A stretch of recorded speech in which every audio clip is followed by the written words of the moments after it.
여러분은 미역 좋아하세요? 저는 어릴 적부터 미역국을 정말 좋아했는데요. 꼭 생일이 아니더라도 미역국을 먹는 날에는 마치 생일인 것처럼 기뻤고 맛있게 미역국을 먹었던 게 생각납니다. 아이를 낳은 산모들이 꼭 챙겨 먹는다는 미역국? 실제로 미역에는 다량의 철분과 요오드 성분이 함유되어 있어서 혈액의 세포 성분을 형성하는 조혈작용을 통해 혈액의 생성을 돕고 혈액의 원활한 흐름을 도와주기 때문에 출산한 여성의 건강에 뛰어난 효과가 있다고 합니다. 또한 미역에 들어있는 후코이단이란 성분은 우리 몸에 발병되는 암세포를 스스로 사멸하고 돕는 역할을 하면서 암의 성장과 전이를 억제하고 면역을 증강시키는 등 우수한 항암 효과를 나타내며 특히 미역의 뿌리 윗부분의 두꺼운 미역귀에는 줄기보다 무려 7배 많은 양이 함유되어 있어서 섭취 시 더욱 강력한 효과를 나타냅니다. 이 밖에도 미역의 클로로필, 라미닌, 후고스테롤, 에이고사 판타엔산 등 이름도 생소한 다양한 성분들인 우리의 몸을 정화하여 노화를 예방하고 암과 함께 심장질환, 뇌졸중 등 각종 성인병을 예방하는 데 큰 도움을 준다고 합니다. 그런데 몸에 좋고 맛도 좋아 많은 사람이 즐겨 먹는 미역을 잘못 섭취하면 우리 몸에 치명적인 위험이 생길 수 있다는 사실 혹시 알고 계셨나요? 이렇게 몸에 좋은 미역도 어떤 음식과 어떻게 먹느냐에 따라서 내 몸에 보약이 될 수도 반대로 독이 될 수도 있다고 하는데요. 이번 시간에는 미역을 먹었을 때 독이 되는 최악의 경우와 이와 반대로 미역을 언제 어떻게 먹어야 가장 큰 효과를 볼 수 있는지 함께 알아보겠습니다. 오늘도 좋은 정보 챙겨가시고 주변의 소중한 분들에게도 알려주세요. 구독과 좋아요도 부탁드립니다. 미역이 독이 되는 경우 첫 번째는 바로 파와 함께 먹는 것입니다. 다양한 요리에 곁들여지는 파는 신선한 맛과 향을 더해 음식의 완성도를 높이는 고마운 채소입니다. 그러나 파가 미역과 만나게 되면 서로의 장점을 망가뜨리는 최악의 상극이 된다고 하는데요. 미역에는 식이섬유, 미네랄, 단백질 등 다양한 영양소가 들어있지만 그 중에서도 특히 칼슘이 풍부하게 함유된 음식입니다. 말린 미역 100g에는 칼슘이 무려 950mg이나 들어있는데 이는 칼슘의 왕이라 불리는 우유의 9배에 달할 정도로 풍부하게 함유되어 있어서 노년에 부족한 칼슘을 채워줘서 나이가 들면 발생하기 쉬운 골다공증이나 골감소증 등을 예방해주는 최고의 식품입니다. 그러나 이렇게 칼슘이 풍부한 미역을 파와 함께 먹게 되면 미역 속에 함유된 칼슘이 파에 함유된 유황과인 성분을 중화하는 데 모두 허비되는데 이는 즉 파가 미역의 칼슘이 몸에 흡수되는 걸 방해한다는 것을 의미합니다. 게다가 미역의 미끄덩거리는 성분이 바로 미역의 수용성 섬유질인 알긴산이라는 성분인데요. 이 성분은 체내에 쌓여있는 노폐물과 중금속 그리고 독소 등과 함께 혈액 속 콜레스테롤, 중성지방을 마치 스펀지가 물을 빨아들이듯 흡수해 몸 밖으로 배출하는 능력이 있기 때문에 혈액을 깨끗하게 만들어 혈관 질환이 발생하는 것을 예방하는 데 큰 도움을 주는 좋은 성분이지만 미끈거리는 특성 때문에 파와 함께 먹었을 때는 식감이 그다지 어울리지 않는다는 단점이 있습니다. 이 두 음식은 따로 먹었을 땐 최고의 식품이 되지만 함께 먹으면 맛도 영양도 모두 효율이 떨어지는 서로 최악의 궁합이 되기 때문에 되도록 따로 섭취하는 것이 좋겠습니다. 미역이 독이 되는 경우 두 번째는 미역을 너무 자주 먹는 것입니다. 미역으로 만든 음식, 그 중에서도 미역국은 끓이기도 쉽고 맛도 좋아. 커다란 솥에 한번 끓여놓고는 하루 세 끼를 모두 해결하는 경우가 정말 많으시죠. 하지만 이렇게 미역을 자주 먹으면 오히려 우리 몸에 심각한 부작용을 일으킨다고 하는데요. 미역에는 요오드 성분이 다량 함유되어 있는데 이 요오드는 목 앞쪽에 위치한 나비 모양의 내분비 기관인 갑상선에 꼭 필요한 영양소로 이곳에서 분비되는 갑상선 호르몬으로 인해 신진대사, 성장 발달, 생식, 정신활동 등 우리 몸의 거의 모든 기관의 기능을 유지시키는 중요한 역할을 합니다. 그러나 요오드를 과도하게 섭취하게 되면 갑상선 호르몬 생성 과정에 문제를 일으켜 갑상선 질환의 발병률을 증가시킬 수 있는데 실제로 가톨릭대 식품영양학과의 조사에 따르면 요오드를 하루 평균 1154 마이크로그램 먹는 사람은 139 마이크로그램 먹는 사람보다 갑상선 질환에 걸릴 확률이 1.63배 더 높은 것으로 나타났습니다. 미국 갑상선학회와 한국영양학회에서 정한 성인 기준 1일 요오드 권장 섭취량은 150 마이크로그램 정도인데 한국인은 평균 400에서 500 마이크로그램 정도의 요오드를 섭취하는 것으로 나타났습니다.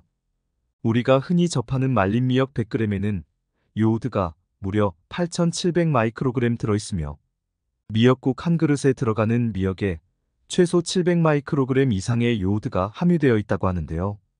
우리나라는 삼면이 바다로 둘러싸여 있어서 요오드가 풍부한 해조류를 쉽게 접하는 데다 추가적으로 혈액순환과 변비 등을 개선하고자 다시마 가루 같은 건강식품 등을 복용하는 경우가 많기 때문에 요오드를 과잉 섭취하는 경우가 많습니다. 갑상선이 건강한 사람은 요오드가 과잉 섭취되더라도 필요한 양만큼만 몸에 흡수되어 정상적인 기능을 유지하지만 일전의 갑상선 기능 저하증 또는 항진증 등의 갑상선 질환 병력이 있거나 갑상선 질환의 가족력이 있는 분들의 경우 갑상선 기능에 이상이 생길 수 있으며 건강하더라도 과잉 섭취가 지속된다면 분명 문제가 생길 수 있다고 하니 이 점 반드시 유의하는 것이 좋겠습니다. 미역이 독이 되는 경우 세 번째는 미역국에 들어가는 기름입니다. 흔히 미역국을 끓이기 전에 먼저 미역과 소고기를 참기름이나 들기름에 달달 볶는 경우가 많으신데요. 이렇게 기름에 볶으면 고소하고 깊은 풍미가 더해져서 미역국의 맛을 한층 더 높여주지만 이러한 행위는 자칫 우리 몸에 치명적인 발암물질을 만들어낼 수 있습니다. 그 이유는 바로 참기름과 들기름의 발연점 때문인데요. 발연점이란 기름의 온도가 올라가면 연기가 발생하면서 화학물질이 급격하게 발생하는 온도를 말하는데 발연점은 기름의 종류에 따라 다르고 심지어 같은 종류의 기름이라고 해도 순도나 생산 방식에 따라 발연점이 바뀌기도 합니다. 기름은 가열하면 할수록 산패가 많이 일어나 맛과 성분이 변하게 되는데 특히 참기름과 들기름의 발연점은 약 160도 정도로 우리가 주로 요리에 사용하는 기름 중에서는 가장 낮은 편이라서 다른 기름에 비해 더욱 쉽게 산패가 진행됩니다. 무엇보다 참기름이나 들기름은 미역국처럼 팬이나 냄비에 넣어 높은 온도에서 볶아 먹는 경우가 많은데 이런 경우 발암물질 중에서도 가장 악명 높은 1급 발암물질인 벤조피렌이 발생하게 됩니다. 벤조피렌은 국제암연구소에서 인간에게 암을 유발하는 확실한 발암물질 1급으로 지정할 만큼 아주 치명적인 물질입니다. 벤조피렌은 세포 돌연변이를 유도해 위암이나 간암, 피부암, 방광암 등의 각종 암발병률을 높이는데 그 중에서도 특히 음식을 조리할 때 발생되는 연기가 폐를 통해 흡수되어 폐암의 발병률을 크게 높이게 됩니다. 참깨나 들깨에는 몸에 좋은 불포화 지방산이 많지만 이 불포화 지방산이 고온에 닿을 경우 쉽게 산패되어 이 같은 유해 물질을 만들어냅니다. 따라서 참기름과 들기름은 낮은 온도에서 살짝만 조리하거나 무침 요리에만 사용하는 것이 바람직하고 먹기 직전에 뿌려 요리의 윤기와 향을 곁들이는 정도로만 사용하는 것이 가장 좋습니다. 그렇다면 이와 반대로 미역을 건강하게 섭취하는 방법들은 어떤 것이 있을까요? 미역을 건강하게 섭취하는 방법. 첫 번째는 식초와 함께 먹는 것입니다. 인류 최초의 발효식품이자 조미료인 식초는 식품 속 영양 흡수를 돕는 일종의 촉매제 역할을 하는데요. 식초와 함께 미역에 풍부하게 함유된 칼슘을 섭취하면 칼슘이 체내에서 초산칼슘으로 변하는데 이 초산칼슘은 칼슘을 단독으로 섭취하는 것보다 흡수율이 50%가량 높아 효율적으로 칼슘을 섭취할 수 있어서 나이가 들수록 발병률이 높아지는 골감소증이나 골다공증 등을 예방하는데 큰 도움을 줍니다. 또한 식초의 초산은 체내에서 구연산으로 변환되는데 이는 혈액순환을 촉진하고 장내 유해균의 증식을 억제해 장내 환경을 개선하는 데도 큰 도움을 줍니다. 인체는 나이가 들수록 노화 현상으로 인해 영양소 흡수율이 떨어져 영양 부족에 빠지기 쉬운데요. 이처럼 흡수율을 높여주는 음식의 궁합을 잘 맞춰서 섭취해준다면 맛과 건강 모두 챙길 수 있습니다. 미역을 건강하게 섭취하는 방법. 두 번째는 두부와 함께 먹는 것입니다. 두부의 재료가 되는 콩에는 산삼에도 들어있는 사포닌 성분이 함유되어 있는데요. 사포닌 성분은 항암 효과가 뛰어나고 노화 방지, 피부 미용, 심혈관 질환 예방 등의 다양한 효능이 있지만 체내의 요오드 성분을 몸 밖으로 빼낸다는 단점이 있습니다. 우리 몸에 요오드가 부족해지면 피로를 느끼고 기억력이 저하되거나 탈모가 생기며 무엇보다 갑상선이 비대해지는 등의 문제가 생길 수 있는데요. 이때 요오드가 풍부한 미역과 함께 섭취하면 두부로 인해 배출된 요오드를 보충하여 체내 요오드 균형을 유지하고 서로의 영양 균형을 맞춰 좀 더 건강한 식단이 될 수 있습니다. 미역국에 두부를 첨가해도 좋고 반대로 두부된장국에 미역을 첨가한다면 맛도 좋고 몸에도 좋은 건강식이 될 수 있겠습니다. 여러분 혹시 감자 좋아하세요? 저는 감자볶음, 감자조림 같은 반찬은 물론 감자 샐러드, 감자튀김까지 감자로 만든 음식이라면 가리지 않고 정말 좋아하는데요. 감자에는 뇌의 신경세포막 구성 성분인 포스파티딜세린이 풍부하며 이 성분은 신경 전달 촉진 효과가 있을 뿐만 아니라 뇌 전체 인지질의 약 20%를 차지하고 있을 만큼 아주 중요한 성분입니다. 그래서 감자를 꾸준히 드시면 치매나 알츠하이머를 예방하는데 큰 도움을 받을 수 있는 것이죠.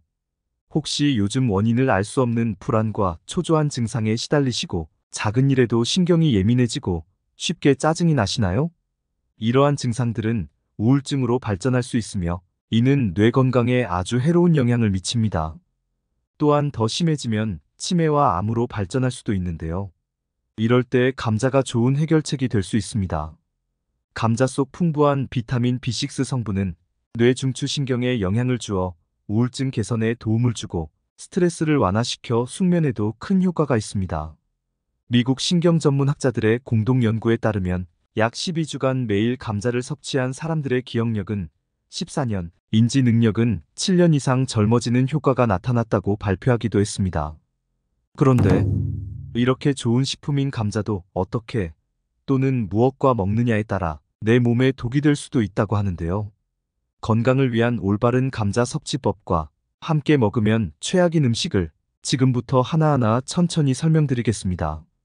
차근차근 끝까지 확인하시고 가족들에게 좋은 정보 공유하셔서 우리 가족 모두의 건강을 함께 지켜냅시다. 구독과 좋아요는 언제나 감사합니다. 먼저 감자와 함께 먹으면 좋은 음식과 올바른 섭취법에 대해 알려드리겠습니다. 감자와 궁합이 좋은 첫 번째 음식, 바로 우유입니다. 우유는 거의 모든 종류의 비타민이 함유되어 있으나 비타민C의 함량이 비교적 낮기 때문에 우유와 감자를 함께 드실 경우 부족한 비타민C를 보충해 줄 수 있어 궁합이 좋은 식품입니다. 수용성 비타민인 비타민C는 조리 과정에서 쉽게 파괴되지만 감자의 비타민C는 그렇지 않습니다. 감자는 열을 가하더라도 전분이 표면에 막을 형성하여 비타민C가 유실되는 것을 방지해 주기 때문입니다. 비타민C는 심장질환, 뇌졸중, 당뇨병 예방에 좋은 영양소이며 피부를 맑고 건강하게 해주며 항산화 기능으로 면역력을 올려줍니다. 따라서 감자와 우유를 함께 드시면 위산을 중화시켜 위를 안정시켜주고 단백질 그리고 비타민C까지 보충이 가능하기에 함께 먹으면 매우 좋은 궁합이 되겠습니다. 감자와 궁합이 좋은 음식, 두 번째는 달걀입니다. 건강을 놓치지 않기 위해 가능한 챙겨 드셔야 하는 것이 아침 식사인데요. 특히 아침에는 위가 비어있는 공복 상태이기 때문에 자극적인 음식은 피하시는 것이 좋습니다. 자극적이지 않으면서 각종 영양소가 풍부한 달걀에 감자를 함께 섭취하면 서로의 부족한 영양소를 보충할 수 있는 최고의 궁합이 될 수 있습니다. 달걀과 감자는 모두 위에 자극을 주지 않는 식재료로서 특히 감자는 위염증이나 위궤양 증상 완화에도 도움을 줍니다. 갑자기 위 통증이 생길 때 감자즙을 마시면 진통작용을 하는 아트로핀 성분으로 인해 통증을 완화시킬 수 있습니다. 그뿐만이 아니라 달걀은 양질의 단백질이 풍부한 대표적인 식품입니다. 나이가 들어갈수록 근육이 빠지거나 근손실이 일어나기에 양질의 단백질 보충이 매우 중요한데요. 탄수화물 덩어리로 취급받던 감자가 사실 근육의 보약이라는 것을 알고 계셨나요? 감자는 탄수화물 함량이 높다고 잘 알려져 있지만 질 좋은 단백질도 풍부하게 함유하고 있답니다. 특히 중년부터 근육이 점점 줄어들기 때문에 충분한 양의 질 좋은 단백질 섭취가 매우 중요한데요. 달걀과 감자를 함께 드시면 양질의 단백질을 풍부하게 섭취할 수 있습니다. 감자는 칼륨 함량도 높아 나트륨 배출에도 도움을 주는 식품입니다. 칼륨이 풍부하면 혈압 관리에 도움을 주기 때문에 고혈압 환자도 안심하고 드실 수 있습니다. 달걀과 감자를 함께 드심으로 맛과 영양을 모두 챙기실 수 있는 것이죠. 최고의 감자 섭취법 세 번째는 익힌 후 냉장 보관한 차가운 감자입니다. 감자에 함유된 결정질의 녹말이 암에 걸릴 확률을 낮춰준다고 합니다. 영국 언론 BBC는 차가운 감자 속에 있는 왕성한 전분이 장내 세균 균형에 영향을 미쳐 유전성 암을 예방한다고 발표하기도 했습니다. 또한 영국 뉴캐슬대 연구 결과에 따르면 감자를 꾸준히 섭취할 경우 특히 식도나 위, 담도 같은 상부 소화관에서 암 발생 확률이 60% 이상 감소했다고 발표했습니다. 감자를 조리한 후 따뜻할 때는 저항성 전분 함량이 낮은 것으로 밝혀졌습니다. 그런데 감자를 가열하신 후 저온에서 식히고 보관하면 분자 구조가 변화하면서 저항성 전분이 생성됩니다. 한번 식힌 감자에 생긴 저항성 전분은 재가열에도 사라지지 않으며 이런 과정을 통해 열량을 내는 전분 함량이 낮아져서 항암 효과 및 건강에 유익한 여러 가지 효능을 얻을 수 있습니다. 감자를 쪄서 냉장 보관해 드시거나 저온에서 밤새 보관한 감자를 드시면 저항성 전분이 3배나 증가하여 혈당 지수가 48까지 내려갑니다. 차가운 감자를 그냥 드시기 싫으시면 샐러드를 만들어서 드시는 것도 좋습니다. 으깬 감자에 요거트를 첨가하시면 유제품의 칼슘뿐만 아니라 감자 속 미네랄까지 효과적으로 한 번에 섭취하실 수 있습니다. 그렇다면 감자를 섭취하는 최악의 방법에는 무엇이 있을까요? 최악의 감자 섭취법. 첫 번째는 싹이 난 감자입니다. 감자는 자칫 잘못하면 싹이 나기 쉽습니다. 싹이 난 감자는 실제로 솔라닌이라는 독소를 가지고 있으며 이 성분을 100mg 이상 섭취하면 편두통, 현기증, 식중독 증상을 일으키므로 드시지 않는 것이 좋습니다. 솔라닌이 든 감자가 썩기 시작하면 셉신이라는 독성 물질이 생기는데 이는 익혀도 사라지지 않고 섭취 후 수시간이 지나면 복통, 현기증, 위장장애, 의식장애 등의 중독 증상을 일으킬 수 있을 정도로 매우 위험합니다. 특히 이러한 독을 유발하는 원인은 햇빛이기 때문에 감자를 사과와 함께 보관하시기를 추천드립니다. 사과에는 감자의 숙성을 더디게 해서 싹을 나지 못하게 막는 에틸렌이라는 물질이 함유되어 있기 때문인데요. 감자 10kg당 하나의 사과만 있어도 감자에 독소가 생기는 것을 막을 수 있습니다. 감자를 드실 때 피해야 하는 최악의 궁합. 두 번째는 바나나입니다. 다양한 영양소와 섬유질을 함유하고 있어 간편한 간식이나 식사 대용으로 인기가 많은 식품인 감자와 바나나는 비타민과 무기질이 풍부하여 얼핏 잘 어울리는 궁합의 식품으로 오해하실 수 있습니다. 그러나 두 식품을 함께 드실 때 치명적인 단점이 있죠. 바로 감자와 마찬가지로 바나나도 칼륨 함유량이 높은 식품이라는 것입니다. 바나나에는 100g당 355mg의 칼륨이 들어있고 감자에는 100g당 335mg의 바나나에 버금가는 칼륨이 함유되어 있습니다. 칼륨은 혈관을 확장하여 몸속의 노폐물이나 나트륨을 배출시키는 것을 도와주어 건강에 이로운 성분이지만 지나치게 섭취하실 경우 체내 수분 균형을 교란시킬 수 있으며 비정상적인 신경이완을 초래하여 손발 저림이나 근육 무력감, 심할 경우 심장 부정맥을 일으킬 수 있습니다. 감자의 칼륨은 뼈와 근육의 수축과 이완에 도움을 주어 갑작스러운 다리나 종아리 경련을 예방하고 고혈압, 동맥경화, 뇌졸중 등 심혈관 질환뿐만 아니라 뼈와 근육 건강에도 유익합니다. 그러나 지나친 섭취는 부족함만 못한 것이죠. 그러므로 여러분 앞으로는 가급적 감자와 바나나를 함께 드시는 것보다 각각 따로 섭취하시는 것이 제대로 영양소를 흡수하는 좋은 방법입니다. 마지막으로 감자와 최악의 궁합. 세 번째는 튀긴 감자입니다. 사실 감자만큼 먹는 방법이 중요한 식품이 있을까 싶은데요. 바삭바삭한 감자 튀김은 칼로리가 높고 트랜스 지방 함유량이 높아 심혈관 질환의 위험을 높이며 비만의 주범이 된다는 사실은 모두 잘 알고 계시죠? 특히 감자의 탄수화물을 튀김 같은 고온에서 조리할 경우 아크릴 아미드라는 뇌신경 단백질을 손상시키는 물질이 생겨 치매나 알츠하이머 및 파킨슨 같은 질병의 원인이 될 수 있습니다. 특히 이는 국제암 연구소와 세계보건기구에서 유해 물질로 지정하였을 만큼 아주 위험한 성분입니다. 감자를 175도 이하로 튀기면 아크릴 아미드 생성을 어느 정도 줄일 수 있지만 완전히 제거되지는 않습니다. 그렇기 때문에 120도 이하의 저온에서 쪄서 드시는 방법을 추천드립니다. 감자를 삶으면 미네랄이 사라지지만 쪄서 드시게 되면 그 함량이 거의 줄어들지 않습니다. 어느 날 나도 모르게 눈밑이 파르르 떨린 적 있으신가요? 또는 갑자기 팔다리가 저리거나 쥐가 나서 힘드신 적 있으시죠? 이것은 바로 우리 몸에서 미네랄이 부족할 때 보내는 신호입니다.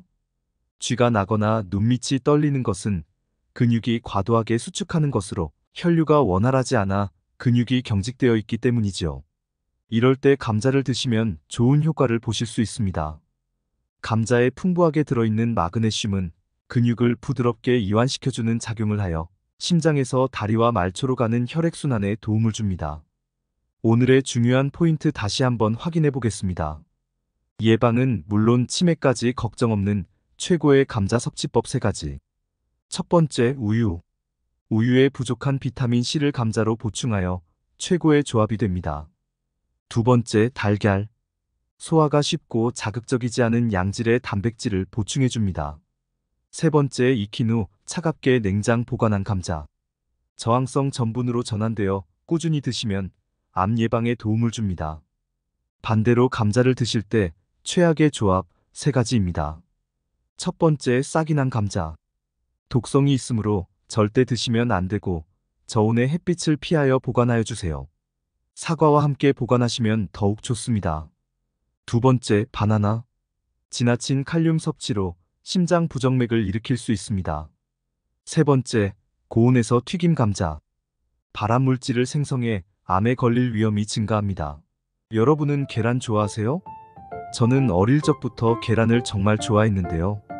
찐계란, 라면에 넣은 계란, 계란 후라이, 계란찜 등 계란으로 만든 음식이라면 가리지 않고 잘 먹었습니다. 중간 크기의 계란 한 개는 무게가 60g 정도밖에 되지 않지만 그 안에는 간과 뇌 기능을 증진시키는 콜린, 근손실을 막아주는 단백질, 심혈관 질환을 예방하는 셀레늄 등 많은 학자들이 극찬할 정도로 영양 성분이 풍부한 식품입니다. 어린아이부터 어른까지 계란을 싫어하는 사람이 드물 정도로 계란은 전 세계 많은 사람들에게 사랑받는 식품이죠. 그런데 몸에 좋고 맛도 좋아. 많은 사람이 즐겨 먹는 계란을 잘못 섭취하면 우리 몸에 치명적인 위험이 생길 수 있다는 사실 혹시 알고 계셨나요? 이렇게 몸에 좋은 계란도 어떤 음식과 어떻게 먹느냐에 따라서 내 몸에 보약이 될 수도 반대로 독이 될 수도 있다고 하는데요. 이번 시간에는 계란을 먹었을 때 독이 되는 최악의 경우와 이와 반대로 계란을 언제 어떻게 먹어야 가장 큰 효과를 볼 수 있는지 함께 알아보겠습니다. 오늘도 좋은 정보 챙겨가시고 주변의 소중한 분들에게도 알려주세요. 구독과 좋아요도 부탁드립니다. 감사합니다. 첫 번째로 계란과 함께 먹으면 최악인 음식은 밀가루입니다. 계란에는 기억력을 높이고 치매를 예방해주는 콜린이라는 아주 좋은 성분이 들어있는데요. 뇌세포가 손상되면 아세틸콜린이라는 신경전달 물질이 부족해지면서 알츠하이머 치매로 이어질 가능성이 높아지는데 이때 계란의 콜린 성분이 아세틸콜린의 원료가 되고 세포막 형성에 중요한 역할을 하여 치매를 예방하는 데 도움을 줍니다. 그러나 이처럼 뇌에 좋은 계란을 밀가루와 함께 먹으면 어떻게 될까요? 정제된 하얀 밀가루는 탄수화물 75% 이상으로 이루어져 있는데 이처럼 고탄수화물이 주요 성분인 밀가루와 계란을 함께 먹는다면 혈당이 급격히 상승하게 되고 높아진 혈당 속에서는 최종 당화산물, 즉 뇌세포를 파괴하고 암발병의 원인으로 작용하는 당독소가 만들어지게 됩니다. 당독소는 혈액을 타고 떠돌아다니던 잉여 포도당이 단백질과 결합하여 변성된 것을 말하는데, 당독소가 몸에 쌓이면 만성염증을 일으켜 피부 노화를 가속화하고, 뇌에 쌓이면 기억력 저하와 치매를 유발하며 유전자 변이를 일으켜 몸에 암을 일으키는 등 만병의 근원이 됩니다. 당독소는 탄수화물과 단백질을 높은 온도에서 튀기거나 굽는 열처리 과정에서 더욱 쉽게 만들어지는데, 특히 이렇게 만들어진 빵이나 튀김과 같은 음식들을 지속적으로 많이 먹게 되면 결국 뇌를 보호하는 세포막이 무너져 치매로 가는 지름길이 될 수밖에 없습니다. 계란처럼 신경세포의 보호막을 생성하는 성분을 아무리 많이 섭취하더라도 보호막을 뚫어버리는 독소를 만드는 음식을 자주 섭취한다면 결국엔 좋은 음식을 먹는 의미가 없어지겠죠. 따라서 빵처럼 밀가루 음식이나 기름에 튀긴 음식들은 되도록 멀리하고 드시더라도 계란과 정제된 밀가루가 들어가지 않은 통밀 또는 비건 재료들로 만들어진 것을 드시는 게 좋겠습니다. 두 번째로, 계란과 함께 먹으면 최악인 음식은 감입니다. 계란과 감을 함께 먹을 일은 많지 않겠지만 요즘엔 곶감이나 감말랭이처럼 먹기 간편한 식품으로도 많이 드시는데요. 계란과 감을 함께 먹을 경우 가볍게는 두통이나 설사, 구토, 소화불량에 그치지만 심하면 급성 위장염, 위석 등을 유발합니다. 이러한 증상을 나타내는 원인은 바로 감의 떫은 맛을 내는 탄닌 성분 때문인데요. 탄닌은 단백질과 결합할 경우 단백질 흡수를 방해하면서 위장관에서 단백질과 엉겨붙어 덩어리가 만들어집니다. 이 때문에 장의 연동을 느리게 하고 변비를 유발하게 되는데, 심하면 위석으로 발전되고 위벽을 손상시켜 위궤양이나 위장관 출혈, 장폐색, 장천공 등을 유발할 수 있습니다. 감보다는 약하지만 탄닌 성분이 있어 주의해야 할 음식은 밤, 도토리도 있는데요. 물론 적은 양으로는 이러한 증상이 나타나기 어렵겠지만 드시더라도 이러한 점들은 반드시 유의하는 것이 좋겠습니다. 세 번째로, 계란과 함께 먹으면 최악인 음식은 차와 커피입니다. 계란을 먹을 때 그 특유의 뻑뻑한 식감 때문에 물 또는 차나 커피 등 마실 것과 함께 드시는 분들이 많으신데요. 그러나 커피나 녹차, 홍차 같은 차 종류에 들어있는 탄닌은 위석을 만들 가능성은 낮지만 계란의 철분 흡수를 방해하여 철분 결핍증을 유발할 수도 있습니다. 체내에 건강한 철분 수치를 가진 분들은 문제가 없겠지만 철분 결핍 증상이 있거나 특히 노년기로 접어들수록 철분 결핍증이 잘 나타나기 때문에 계란과 함께 먹을 경우 심각한 문제를 일으킬 수 있어 반드시 주의해야 합니다. 철분이 부족할 때 생기는 증상으로는 기력이 없거나 피곤함, 호흡곤란, 가슴 통증이나 두근거림이 나타나고 가벼운 움직임에도 숨이 차고 심장이 비정상적으로 뛰며 손발이 차가워지고 손발톱이 깨지거나 변형되는 증상, 물을 마셔도 갈증이 나고 피부가 창백해지는 증상 등이 나타납니다. 특별히 병원에서 철분 결핍에 대한 진단을 받지 않았더라도 이러한 증상이 나타난다면 평소에 철분 흡수에 각별히 신경 쓰는 것이 좋습니다. 차에 함유된 탄닌은 우리 몸속에 쌓인 중금속을 배출시키고 항산화 작용이 뛰어나 심혈관 질환과 암을 예방하는 등의 아주 다양한 효능이 있습니다. 그러나 계란과 차 모두 몸에 좋은 음식이지만 함께 먹으면 앞서 말씀드린 것처럼 부작용이 나타날 수 있으니 되도록 같이 먹기보다는 시간을 두고 한 가지씩 단독으로 드시는 것이 좋겠습니다.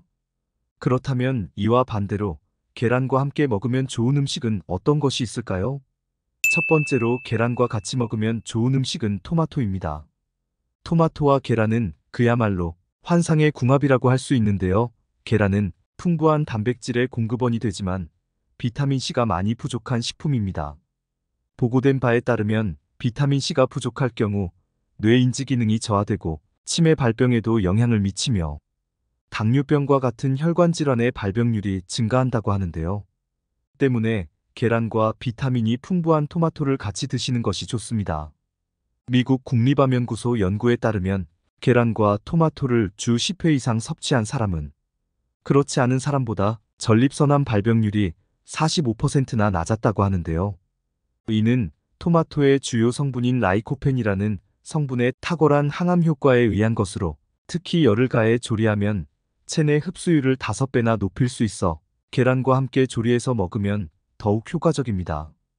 두 번째로 계란과 함께 먹으면 좋은 음식은 호박입니다.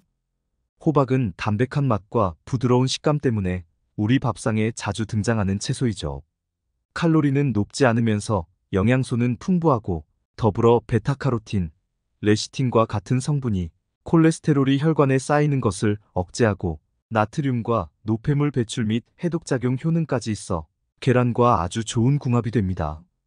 호박에 부족한 단백질과 칼슘을 계란이 채워주고 계란에 부족한 비타민을 호박이 채워줄 수 있어 함께 먹는다면 균형 잡힌 식단이 될 수 있습니다.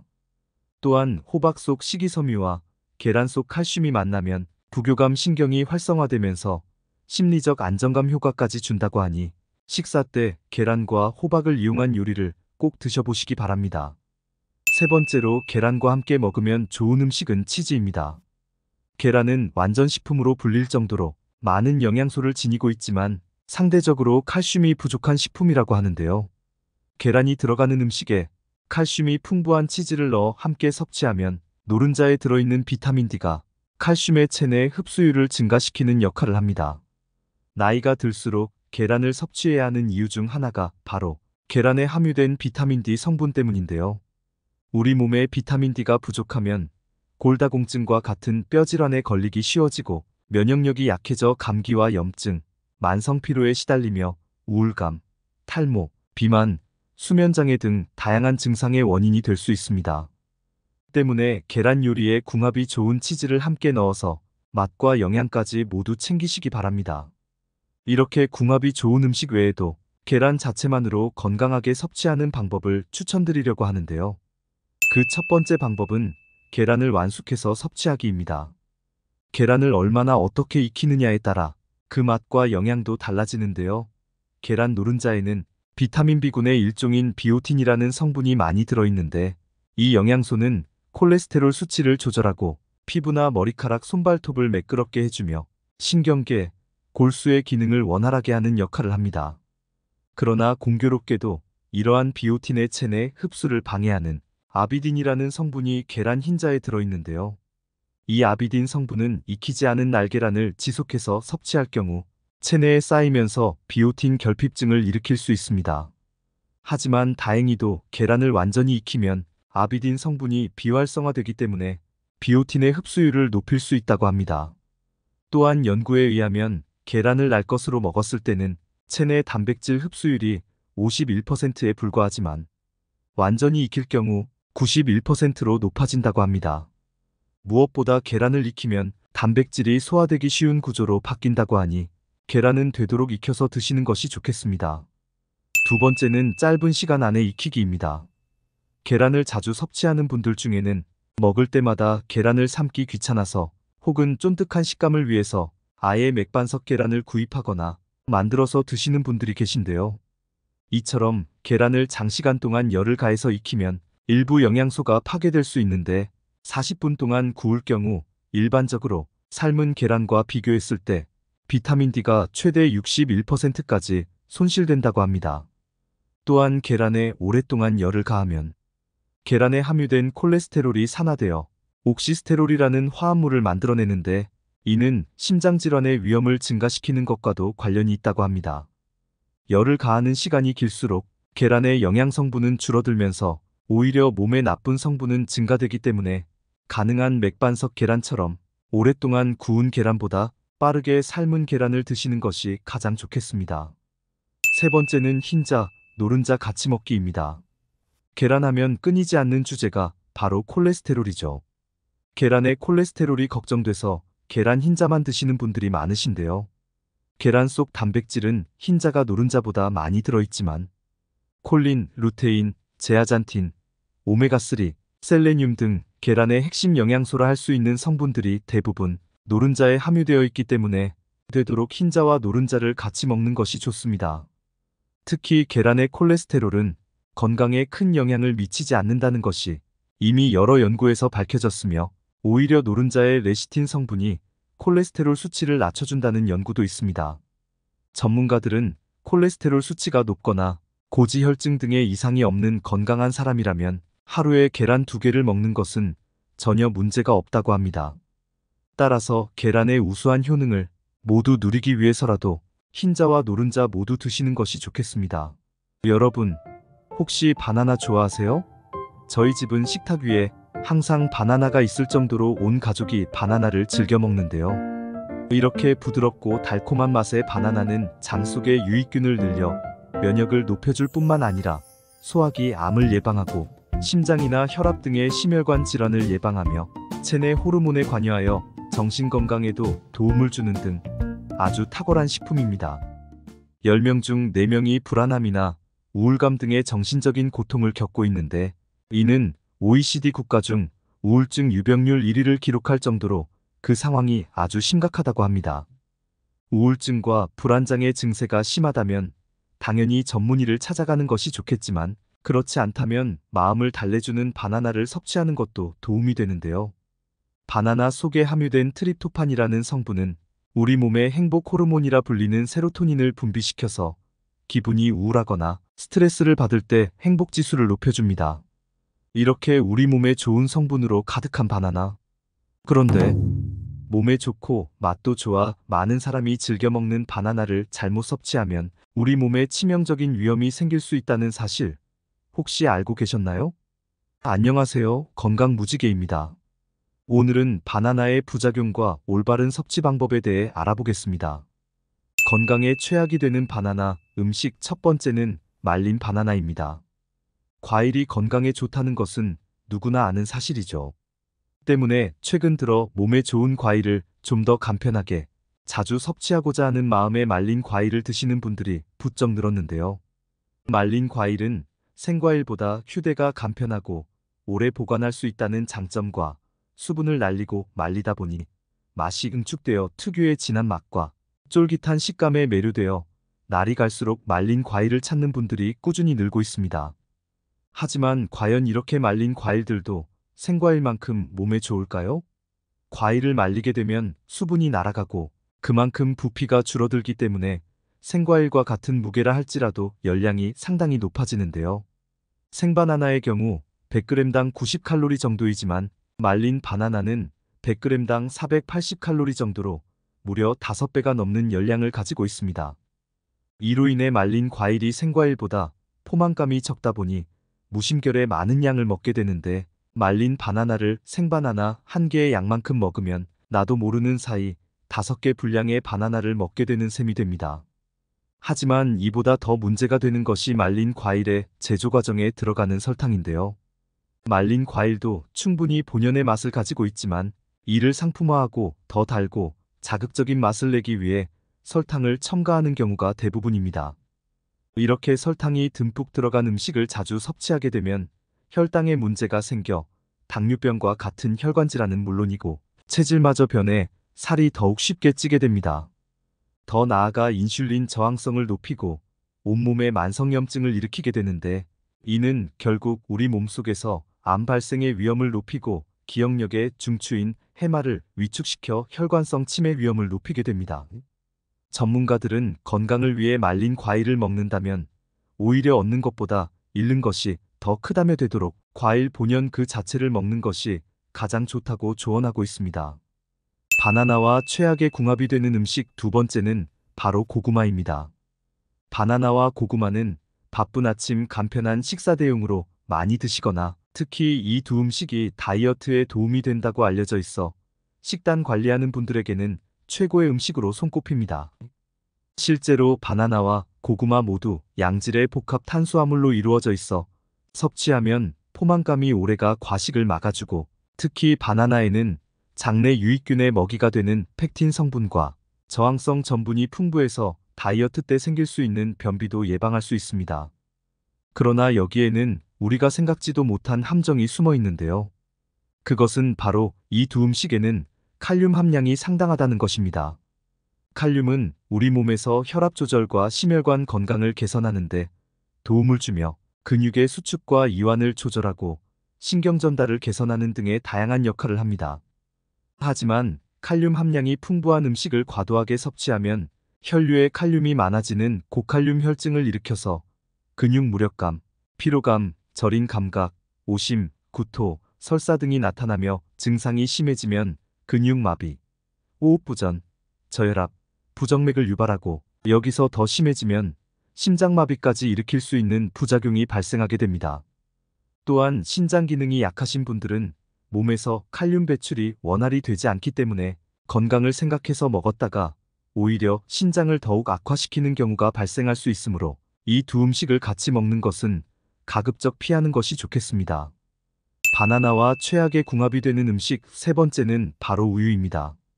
바나나와 우유가 몸에 최악이라는 사실에 깜짝 놀라셨을 텐데요. 흔히 편의점이나 마트에 바나나 우유가 있듯이 달콤한 바나나와 부드러운 우유는 서로 환상의 궁합인 것처럼 보입니다.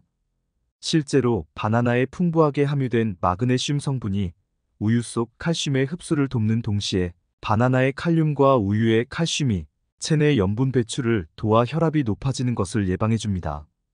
특히 바나나와 우유 두 음식 모두 트립토판이라는 성분이 풍부한데 이는 행복 호르몬이라 불리는 세로토닌의 분비를 도와 불안함과 우울함은 줄이면서 행복감은 높여주고 불면증을 개선하여 수면의 질을 높여주는 역할도 합니다. 그러나 두 음식의 영양소가 서로 상호작용을 하여 아무리 궁합이 좋다 할지라도 위장이 건강하지 않은 분들에게는 오히려 독이 될 수 있는데요. 바나나에는 아주 풍부한 식이섬유가 들어있습니다. 하지만 우리 몸에는 식물의 섬유소 성분을 소화할 수 있게 분해해주는 효소가 따로 없기 때문에 위에서 분해되지 않고 그대로 소장을 거쳐 대장으로 내려가 장에 있는 미생물에 의해 발효되고 소화됩니다. 이 때문에 위에서 소화가 원활하게 되지 않아 소화 시간이 길어지고 장 속에서는 메탄가스 등이 많이 발생해 더부룩한 증상을 유발하게 되는데요. 더군다나 여기에 우유까지 더해진다면 장에서 음식이 과발효가 되어 장 건강에 악영향을 줄 수 있는데 이런 작용이 반복되면 피로감과 무기력감을 느끼고 심하면 위염이나 역류성 식도염까지 유발할 수 있습니다. 평소에 장이 건강한 사람에게는 큰 문제가 되지 않겠지만 반대로 장이 건강하지 못한 분들에게는 부담을 줄 수 있기 때문에 되도록 바나나와 우유를 함께 먹는 것은 피하는 것이 좋겠습니다. 그렇다면 이와 반대로 바나나와 함께 먹으면 보약이 되는 좋은 음식은 어떤 것이 있을까요? 바나나와 같이 먹으면 보약이 되는 음식 첫 번째는 오트밀입니다. 오트밀이라고 하면 다소 생소하실 텐데요. 오트밀은 바로 우리가 흔히 먹는 귀리를 압착해 만든 것입니다. 바나나와 오트밀의 궁합이 좋은 이유는 바로 섬유질 때문인데요. 섬유질이 풍부한 바나나는 대부분 불용성 섬유질이기 때문에 변의 부피를 늘리는 데는 도움이 되지만 물을 흡수해서 변을 부드럽게 만드는 수용성 섬유질이 부족하기 때문에 간혹 바나나를 먹은 뒤에 변비에 걸리는 경우가 발생하게 됩니다. 이에 반해 오트밀에는 수용성 섬유질이 50% 이상으로 아주 풍부하기 때문에 바나나와 오트밀을 같이 섭취하면 균형 잡힌 섬유질 섭취가 될 수 있습니다. 특히 이러한 수용성 섬유질은 물을 흡수하는 능력과 접착력이 강해서 체내 독성물질이나 지방, 콜레스테롤을 흡착해 체외로 배출시켜 고지혈증과 혈관질환을 예방하고 암을 예방하는 데도 큰 효과가 있습니다. 바나나와 같이 먹으면 보약이 되는 음식 두 번째는 견과류입니다. 견과류는 노화를 예방하고 만성질환이나 심혈관 질환, 암 등 각종 질병 예방에 도움이 된다는 사실이 널리 알려지면서 꾸준히 사랑받고 있는 식품이죠. 이렇게 몸에 좋은 견과류가 바나나와 궁합이 좋은 이유는 바로 바나나가 가지고 있는 정신건강 치료 효과를 더욱 높이기 때문인데요. 바나나의 풍부한 비타민 B6는 행복 호르몬이라 불리는 세로토닌 분비를 도와 우울함을 줄이고 행복감을 높여주는 역할을 합니다. 여기에 호두나 땅콩, 아몬드, 호박씨 등의 견과류를 더하면 견과에 함유된 아미노산의 일종인 트립토판과 세로토닌이 생성되는 원료로 작용해 더욱 큰 시너지 효과를 일으킵니다. 여러분 혹시 바나나 중에 초록색 바나나를 보신 적 있으신가요? 과연 초록색 바나나는 먹어도 괜찮은 걸까요? 바나나는 초록색과 노란색 그리고 주근깨, 무늬와 갈색이 있죠. 보통 우리가 바나나를 구입할 때 녹색이 도는 바나나를 구입할 경우 후숙한 뒤에 먹는데 후숙하지 않은 초록색 바나나는 맹맹하고 단맛이 적어서 꺼려하는 분들이 계십니다. 하지만 초록색 바나나에는 의외로 엄청난 효능이 숨어 있는데요. 덜 익은 느낌이 드는 단단한 초록색 바나나에는 일명 착한 탄수화물이라고 불리는 저항성 전분이 노란색 바나나보다 20배 이상 많이 함유되어 있는데, 이는 포도당으로 전환돼 혈액으로 흡수되는 속도를 늦춰 혈당이 천천히 올라가 살이 덜 찌는 효과를 냅니다.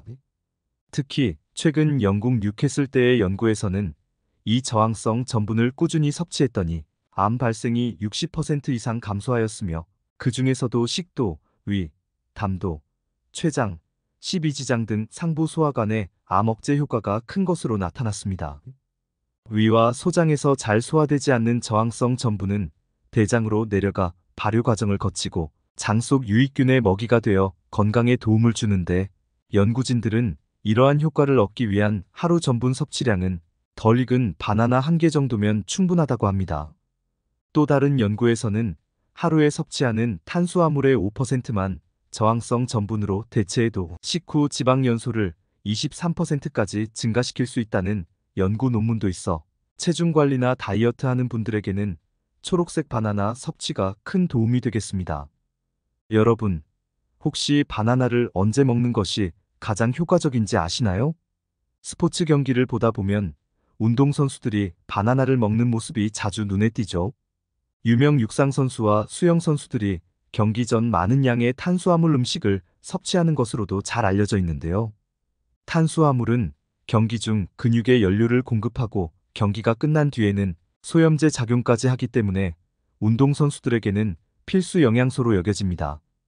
그동안 운동 후에는 스포츠 음료를 마시는 것이 관행으로 여겨졌지만, 인공향료나 설탕, 카페인과 같은 화학 첨가제들이 많이 섞여 있다 보니 최근에는 스포츠 음료 대신 바나나처럼 천연 음식으로 대체하는 선수들이 크게 늘고 있습니다.